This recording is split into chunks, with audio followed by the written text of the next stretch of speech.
The laughter still echoed in my ears 20 years later. Professor Williams stood there with that smug smile, watching 32 engineering students laugh at the kid who just wasn't college material. I can still see Sarah's face in the third row. Shock, embarrassment, something that looked like pity. My name is Marcus. I'm 42 years old, CEO of TechFlow Solutions. We manufacture industrial automation systems, and our revenue last year hit $47.3 million. We employ 340 people across 3 facilities, and our client list includes General Motors, Boeing, and Siemens. But that December morning in Professor Williams's Economics 201 class, I was just the kid from the South Side who'd failed his exam for the 3rd time. The kid who'd spent 3 months going to his office hours, begging for another chance, showing him project after project to prove I understood the material. The kid who didn't know that my real crime wasn't struggling with economics. It was dating Sarah Mitchell, the blonde mechanical engineering major that Professor Williams had been pursuing since semester started. The whole thing started in September of my sophomore year at Northwestern. I'd been dating Sarah for 6 months by then, ever since we got paired up for a thermodynamics project. She was brilliant, 4.0 GPA, president of the Society of Women Engineers, and yes, she was stunning. Half the faculty seemed to find excuses to talk to her after class. Professor Williams was different, though. He was 45, recently divorced, and teaching a required economics course that every engineering student had to pass. He made it clear from day one that he thought engineers were technically minded, but lacking in real-world business acumen. He had this way of talking down to us like we were children playing with toys while he understood how the world actually worked. The problem started in October. I'd always been good with numbers, that's why I went into engineering. But Williams taught economics like it was some mystical art form that only he truly understood. His exams were notorious. Half the class failed the first one. I got a 67. Mr. Chen, he said, holding up my exam in front of everyone. This is what happens when you try to apply engineering logic to economic theory. The real world doesn't work according to your neat little formulas. Sarah squeezed my hand under the desk. I felt my face burn, but I kept quiet. After class, Williams pulled me aside. You know, Marcus, some students just aren't cut out for the broader implications of their field. Maybe you should consider staying in your lane. But I couldn't stay in my lane. I needed this class to graduate. Needed my degree to get the job at Caterpillar that would pay enough to help my mom with her medical bills. So I started going to his office hours. Every Tuesday and Thursday at 3 p.m., I'd sit in that cramped office surrounded by his economics books and awards, trying to understand why my answers were wrong. He'd sit back in his leather chair, occasionally glancing at his computer screen while I explained my reasoning. You're thinking like an engineer again, he'd say. Economics isn't about building bridges, Marcus. It's about understanding human behavior, market forces, the subtleties that your mechanical mind just can't grasp. Meanwhile, I watched him with Sarah. He'd linger after her classes, asking her about her research project, complimenting her insights. She was polite but clearly uncomfortable. She told me about the extra credit opportunities he'd mentioned to her privately. He gives me the creeps, she said one night as we studied in the library. He keeps talking about how I have real potential and how most engineers lack sophistication. I didn't tell her about the comments he'd made about our relationship during office hours, how he'd mentioned that she seemed distracted lately, how he'd suggested that maybe I was holding her back academically. The second exam came in November. I studied for 2 weeks straight, did every practice problem 3 times, even formed a study group. When I sat down to take it, I felt confident. I failed again, 62. This time, Williams didn't just hold up my exam, he used it as a teaching moment. Class, this is a perfect example of why engineers struggle in business settings, he announced, my test paper in his hand. Mr. Chen here applied perfect mathematical logic to question 7. His calculations are flawless. But he completely missed the human element, the market psychology, the real-world factors that make his solution worthless. 31 students stared at me. Sarah looked horrified. Mike, my roommate, shook his head sympathetically, but most of them just looked relieved it wasn't their exam being dissected. Perhaps, Williams continued, Mr. Chen would be better served focusing on his strengths. Not everyone is meant for the complexity of economic thinking. After class, Sarah was furious. Oh, that was completely unnecessary. He humiliated you. But I kept going to office hours. I had to pass this class. December arrived with the final exam looming. I'd been living in the library, working with tutors, even paying a grad student $50 an hour to help me understand Williams's teaching style. Sarah helped me study every night, going through concepts I'd memorized but apparently still didn't truly understand. You know this stuff, she kept saying. You understand it better than half the class. He's just grading you differently. She was right, but I couldn't prove it. The week before finals, Williams called me into his office. I thought maybe he was going to offer some last-minute help, or at least explain what I'd been doing wrong all semester. Instead, he leaned back in his chair and smiled. Marcus, I've been thinking about your situation. You're clearly struggling with concepts that come naturally to students with more sophisticated backgrounds. Your girlfriend certainly seems to grasp these ideas effortlessly. He paused, letting that sink in.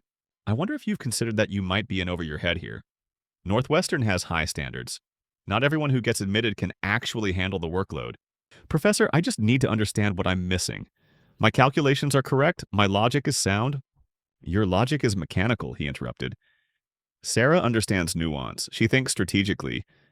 You think like a technician. He stood up and walked to his window, hands behind his back. I'd hate to see you drag down someone with real potential. Sarah's brilliant. She could have a significant career ahead of her. But relationships with the wrong person can be limiting. I stared at him. Are you talking about my grades or my girlfriend? He turned back to me with that same smile. I'm talking about reality, Marcus. Some people are built for leadership, for big picture thinking.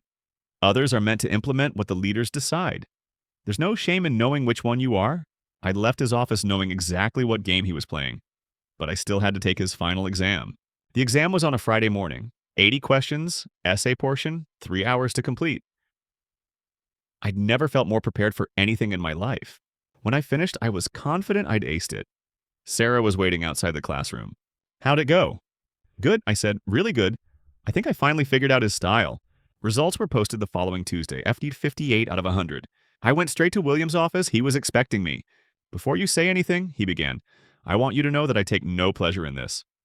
But Mr. Chen, this exam confirmed what I've suspected all semester. You have a fundamental inability to grasp economic principles at the level required for an engineering degree. Professor, that's impossible. I knew every concept, answered every question. You gave mechanical answers to questions that required economic thinking. He pulled out my exam, covered in red marks. Look at question 47. You calculated the optimal production level based purely on cost minimization, but you completely ignored market positioning, brand strategy, competitive response. He went through question after question explaining how my technically correct answers missed the broader implications. Every criticism felt like he was describing someone else's exam.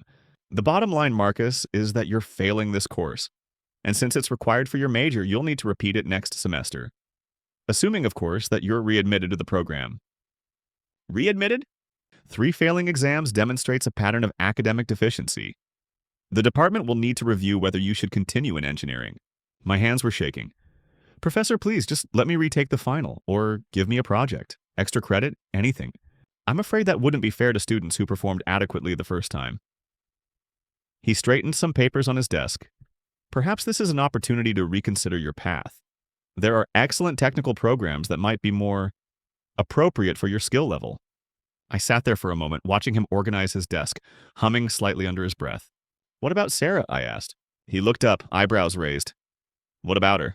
You offered her extra credit opportunities, private study sessions. What makes her so different? His expression hardened. Miss Mitchell demonstrates the kind of sophisticated thinking that you've consistently failed to exhibit.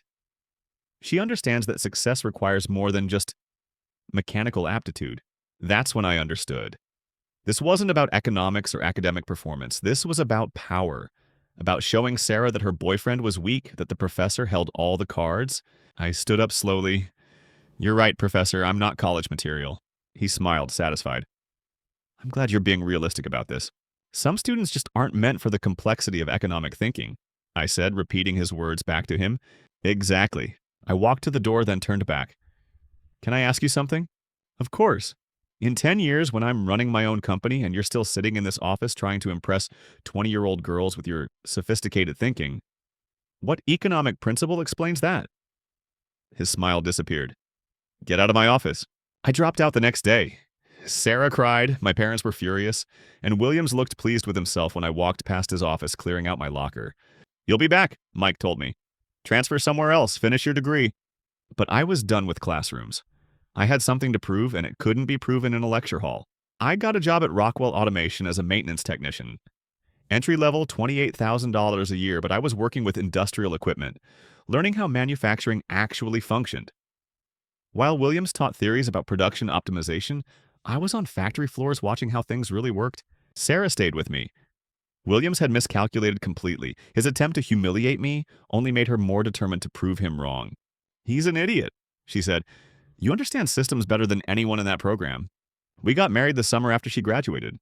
Small ceremony, just family and a few friends from school. Mike was my best man. None of the professors were invited. By then, I'd moved to a systems engineer position at $42,000. I was designing automation solutions, writing control software, managing installations. Everything Williams claimed I couldn't understand about big picture thinking, I was doing every day. The difference was that my decisions affected real production lines, real profits, real jobs. 3 years after leaving Northwestern, I started TechFlow Solutions in our garage. Sarah handled the business side. She'd gotten her MBA while working at Boeing, and I handled engineering and operations. Our first contract was a $15,000 conveyor system upgrade for a local machine shop. I documented everything. Every project, every client interaction, every design decision. Part of it was professional habit, but part of it was remembering Williams' lectures about engineers lacking business sense. I wanted data to prove him wrong. Year 1, $47,000 revenue, break even. Year 2, $180,000 revenue, 12% profit margin. Year 3, $520,000 revenue, 3 employees. By year 5, we'd hit $2.3 million in revenue. We'd moved into a 20,000 square foot facility, had 18 employees, and contracts with major manufacturers. Our automation systems were running production lines across the Midwest. I kept thinking about Williams during those years. Not constantly, but whenever we hit a milestone, closed a big deal, or hired another engineer. I wondered if he was still teaching that same economics course, still telling students about the complexity of economic thinking. Sarah would catch me sometimes, staring at my computer after closing another 6-figure contract. "Still thinking about Professor Williams?" she'd ask. Sometimes. "You know you've already proved him wrong, right? You've built something incredible." She was right, but it wasn't enough. Proving him wrong to myself wasn't the same as proving him wrong to him. Year 7 brought our biggest contract yet. A $3.2 million automation system for a General Motors assembly plant. The project required 60 days of installation, programming, and testing. When it came online, it increased their production efficiency by 23% and reduced defects by 87%. The GM project director told me it was the smoothest implementation they'd ever experienced. "Your team knows their stuff," he said. "Most contractors promise everything and deliver half. You guys delivered more than you promised." By year 8, we'd opened our second facility. Revenue hit $12.4 million. We employed 85 people, including a full engineering department, project management team, and field service technicians. I still handled the technical side, but I'd learned the business side too. Cash flow management, client relationships, strategic planning, all the sophisticated thinking Williams claimed I couldn't understand. The difference was that I'd learned it by doing it, not by reading about it in textbooks. Sarah ran operations now. We had a good partnership. She handled the financial and administrative side. I handled engineering and client relationships. Our son David was 5 and already showing an interest in how things worked. "He's got your mind," Sarah would say, watching him take apart toy cars to see their mechanisms. "Let's hope he never meets any economics professors," I'd reply. Year 9 changed everything. We landed a contract with Siemens for a series of factory automation projects across their North American facilities. The total value was $18.7 million over 3 years. It required us to expand again. New facility, 40 more employees, upgraded equipment. But more importantly, it put us on the map. Industry publications wrote articles about our innovative approach to industrial automation. I was invited to speak at manufacturing conferences. Trade magazines featured our projects. One article particularly satisfied me. It was in Manufacturing Engineering Monthly, titled "The New Generation of Systems Integrators." The author wrote, "Companies like TechFlow Solutions represent a shift in industrial automation. Led by engineers who understand both technical implementation and business strategy, they're delivering solutions that combine sophisticated engineering with economic reality." Economic reality. I kept that article framed in my office. The call came on a Tuesday morning in year 10. Sarah was at David's school for a conference, and I was reviewing proposals when my assistant buzzed in. Mr. Chen? There's someone here about the janitor position. He doesn't have an appointment, but he says he really needs to speak with you. I wasn't usually involved in maintenance hiring. We had an HR department for that. But something in her voice made me curious. Send him up.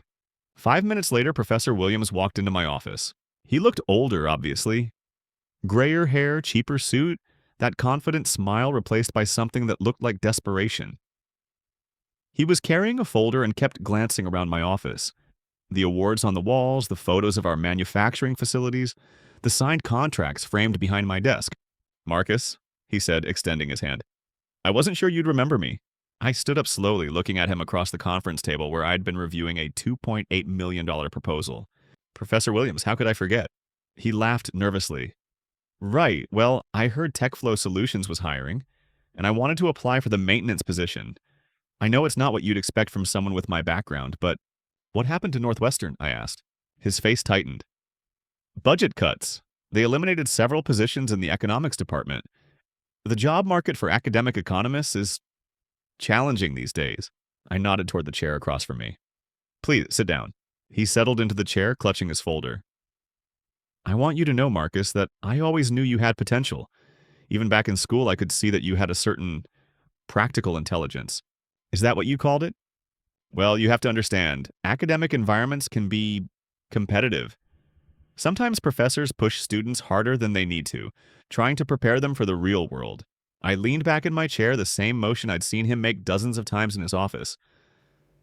Tell me about the real world, Professor. I'm sorry? You used to talk a lot about the real world, how it doesn't work according to neat little formulas, how engineers lack sophistication, how some people are built for leadership and others are meant to implement what leaders decide. His face was turning red. Marcus, that was a long time ago. 10 years, I said, but who's counting? I opened my laptop and pulled up our company financials. Last year, TechFlow Solutions generated $23.8 million in revenue. We employ 107 people. Our profit margin is 18.3%, which is exceptional in manufacturing services. I turned the screen toward him.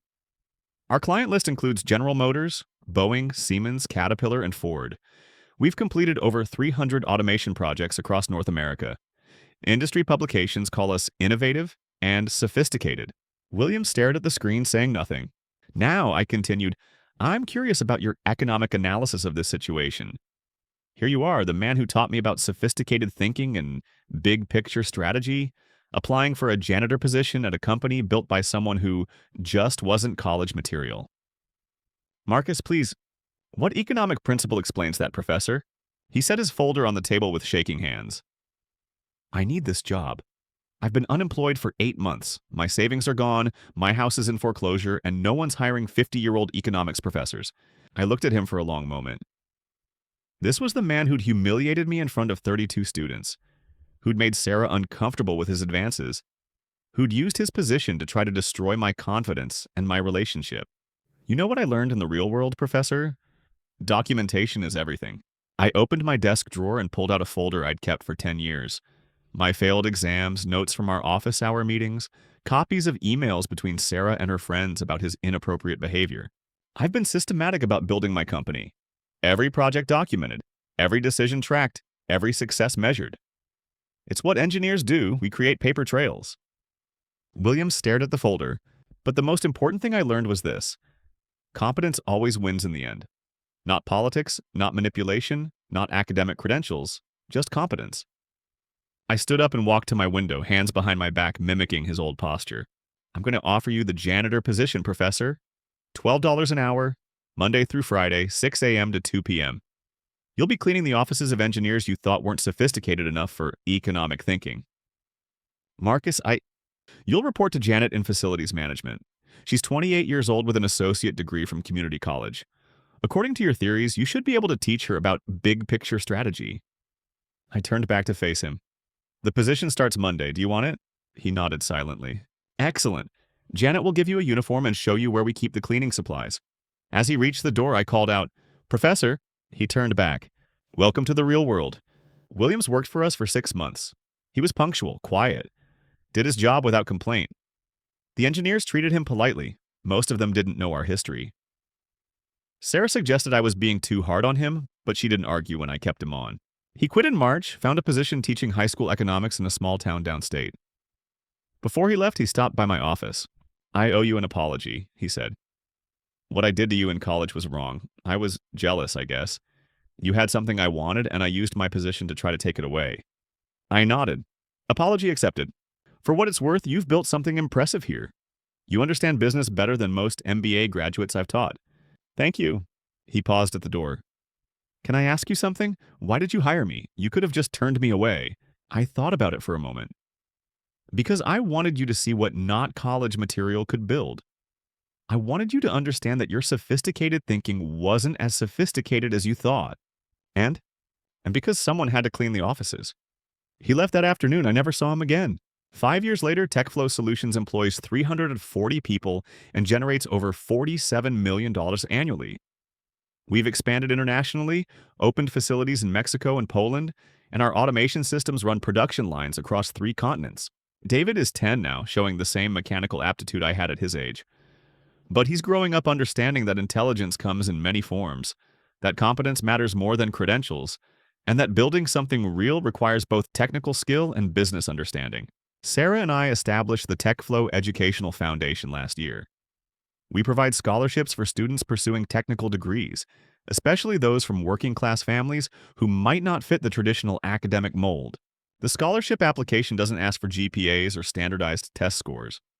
Instead, we ask students to describe something they've built, a problem they've solved, or a system they've improved. We're looking for competence, not credentials, because I learned something Professor Williams never understood.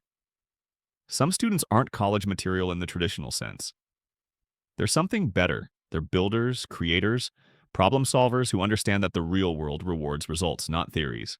Every year when we award those scholarships, I think about that December morning when 32 students laughed at the kid who just wasn't college material. They were right. I wasn't college material. I was something the college couldn't create. An engineer who understands both how things work and how to make them profitable. That's worth more than any degree Professor Williams could have given me. And in the end, competence always wins. Subscribe if you agree.